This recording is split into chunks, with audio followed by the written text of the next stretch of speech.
So, hallo.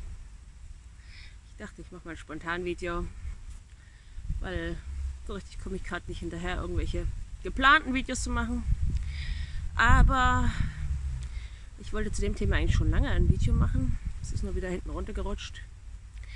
Jetzt hat mich aber jemand gefragt und da dachte ich, jetzt habe ich es mal im Kopf und dann erzähle ich mal was spontan dazu. Und zwar zum Thema der ideale Abstand zwischen den Geschwistern. Ja, da gibt es ja viele Diskussionen. Ne? Der ideale Zeitpunkt ist nie quasi. Ich habe am Anfang die ersten 4 Kinder einfach gekriegt, die sie gekommen sind. Und ich war immer so knapp ein Jahr oder ungefähr ein Jahr nach dem vorigen Kind war ich wieder fruchtbar und so haben wir dann Abstände von knapp 2 Jahren. Also Abstand zwischen 1 und 2, es ist noch ein bisschen so ein Jahr und 3/4 und bei den anderen dann sind so knapp 2 Jahre bis zum 4. Und beim 4. habe ich dann aber ein bisschen was gelesen gehabt und vor allem hatte ich auch ein bisschen Erfahrung und ich habe schon gemerkt, dass es ganz schön schlaucht. Also knapp 2 Jahre zwischen den Geschwistern ist schon ganz schön anstrengend. Und dann habe ich immer gedacht, ach, die Zeit überstehe ich schon und dann geht's weiter. Und dann habe ich aber gelesen, dann habe ich mich mit Weston Price beschäftigt, dann kam diese ganze Geschichte, die ich auch schon in anderen Videos erzählt habe. Und da habe ich halt unter anderem auch gelesen, dass man in traditionellen Kulturen absichtlich Abstände eingehalten hat. Und die waren mindestens bei 2,5 Jahren, aber im Schnitt eher bei 3 und 4 Jahren. Also bei 3 eigentlich. 3, 3,5 sowas. Ja, ich dachte, na ja. Und das habe ich auch bei meinen Kindern gesehen, mit jedem weiteren Kind war es anstrengender und ich habe es auch in der körperlichen Entwicklung gesehen. Also die Nährstoffe, die die Mutter hat, nur daraus kann sie ein Kind machen.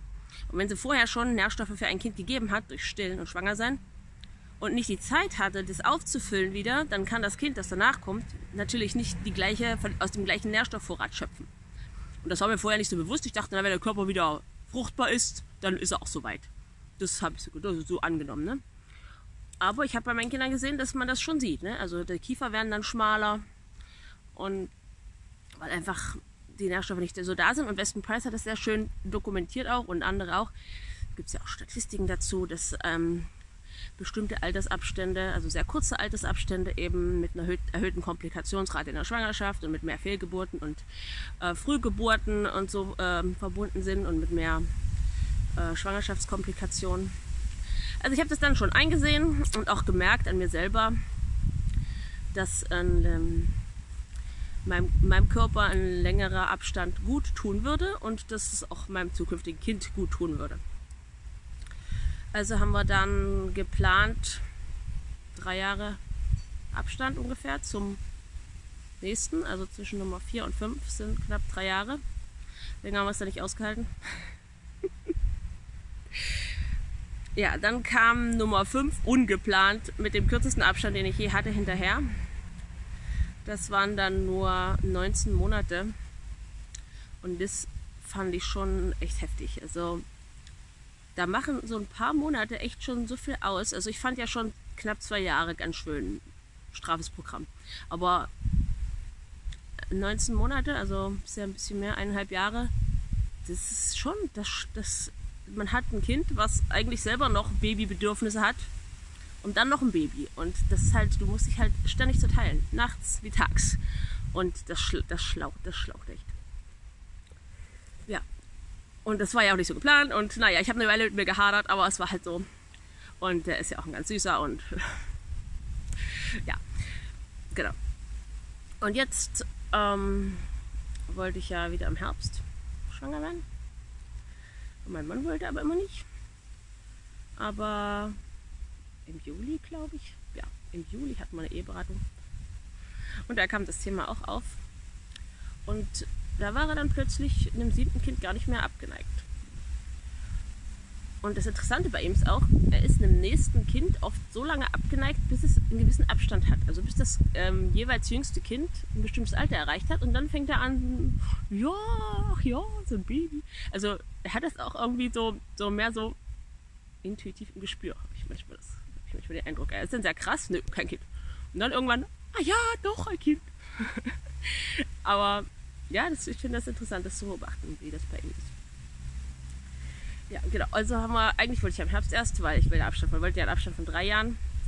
Aber dann waren wir jetzt ein bisschen unvorsichtiger. Also, naja, einen Tag näher dran, ne? Aber es waren ja noch 5 Tage bis zum Eisprung. Aber trotzdem bin ich schwanger geworden. Und habe mich natürlich gefreut. Und er hat sich auch gefreut, weil er nämlich vor ein paar Wochen erst gesagt hat, ja doch, ein 7. fände ich gut. Ja, also bin ich jetzt wieder schwanger. 13. Woche jetzt. Und das wird dann ein Abstand von gut 2,5 Jahren. Und ab 2,5 Jahren ist es auch okay, denke ich.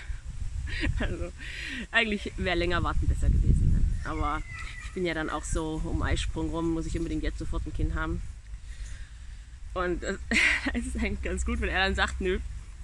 Weil um Eisprung rum bin ich echt nicht mehr rational, also überhaupt nicht. Von daher ist es eigentlich schon ganz gut, wie wir harmonieren. Ja, das Baby kommt dann im April. Ich wollte ja echt ein Sommerbaby, ne, dass ich wieder draußen gebären kann. Aber ja, das wird alles schon gut. Und es wird natürlich auf ein Mädchen spekuliert. Wie immer. Wäre ja jetzt wieder eins dran. Mädchen, Junge, Junge, Mädchen, Junge, Junge, Mädchen. Mädchen, wäre jetzt wieder ein Mädchen dran als 7. Ja, mal gucken. Also bis jetzt geht es mir gut. Die Schwangerschaft läuft wie alle anderen auch. Ich war so 2, 3 Wochen halt ziemlich müde. So 8., 9., 10. Woche. Das sind immer so meine Wochen, wo ich nicht ganz anwesend bin. Aber es ist nicht so, dass mir übel ist oder sonst irgendwas. Also mir geht es dann gut. Ja, Bauch wächst auch schon. Ich bilde mir auch schon ein, ich spüre was ab und zu, so kleine Stupser. Ja, das zu den Idealabständen. Also mein Idealabstand wäre eigentlich 3 Jahre. Aber ich schaffe es immer nicht so richtig, nicht ganz, weil entweder das eine kam ungeplant oder um Eisprung rum will ich halt unbedingt jetzt und sofort und alles andere ist egal. Ja, aber ich versuche so das anzupeilen. Ne?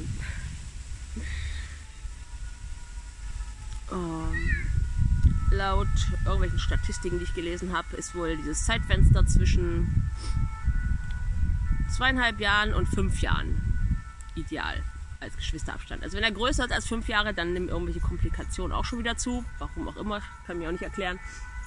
Aber so dieses Zeitfenster ist wohl. Und kritisch wird es wohl bei Abständen unter 18 Monaten. Da steigt wohl deutlich die Komplikationsrate. Ja, das ist eigentlich schon alles, was ich dazu sagen wollte.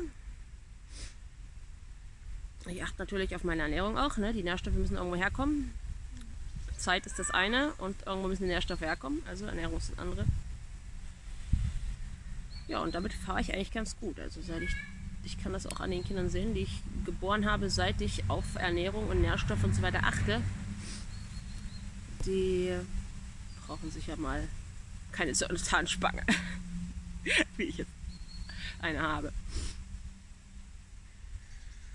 Ja.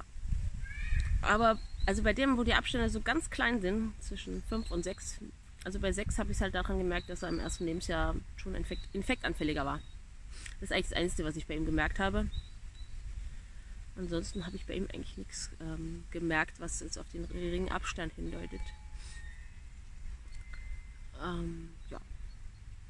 Das war's eigentlich, was ich dazu sagen wollte. Demnächst mache ich noch ein Vlog-Video. Das muss ich erst noch zusammenbasteln. Das geht nicht so schnell.